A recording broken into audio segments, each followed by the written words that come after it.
Hello friends, there is a very famous story from Greek mythology that is known as Icarus story. Basically दोस्तों, Icarus के जो father होते हैं Daedalus, वो बहुत ही फेमस वास्तुकार शिल्पकार होते हैं। लेकिन एक बार जो वहाँ का राजा होता है वो डेडलस से नाराज हो जाता है। नाराज होने जाने के कारण वो क्या करता है, डेडलस और उसके बेटे इकरस को एक आइलैंड पे जो है बंदी बना के रख देता है।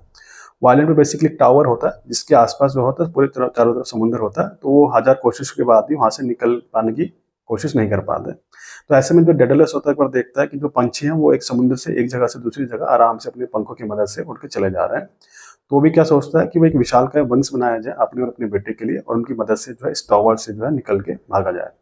बहुत मेहनत के बाद में वो क्या करता है, वैक्स और फेदर्स की मदद से एक जो है विशालकाय विंग्स बनाता है अपने अपने बेटे के लिए।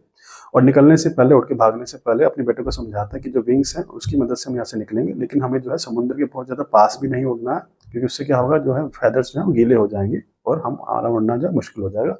और बहुत ज़्यादा ऊंचा भी नहीं उड़ना, क्योंकि ऊंचा उड़ेंगे तो क्या होगा, समुद्र उसकी जो सूरज की गर्मी उससे जो है जो मोक वैक्स लगा है वो जो है पिघल जाएगा। बेटा उनकी सारी बात सुनता है और दोनों विंग्स की मदद से वहां से उड़ के भाग निकल चलते हैं।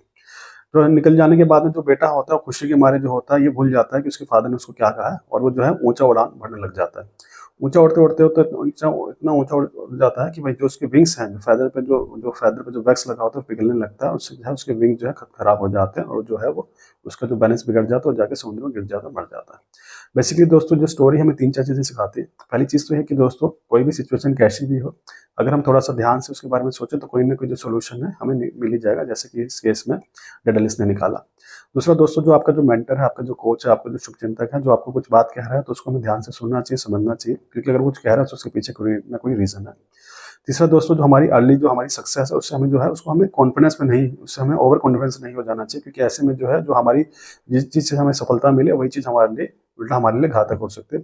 चौथा दोस्तों, हमें जो अपनी लिमिटेशन का पता होना चाहिए। जैसे इस केस में जो है उसके जो विंग्स थे, जो उनके विंग्स थे, उसकी लिमिटेशन थी कि बहुत ज़्यादा अगर ऊंचे जाते हैं तो उसमें जो लगा वैक्स है वो पिघल जाता, और वही इस केस में हुआ। दोस्तों, हमें अपनी लिमिटेशन का हमेशा ध्यान रखना चाहिए। Thank you friends.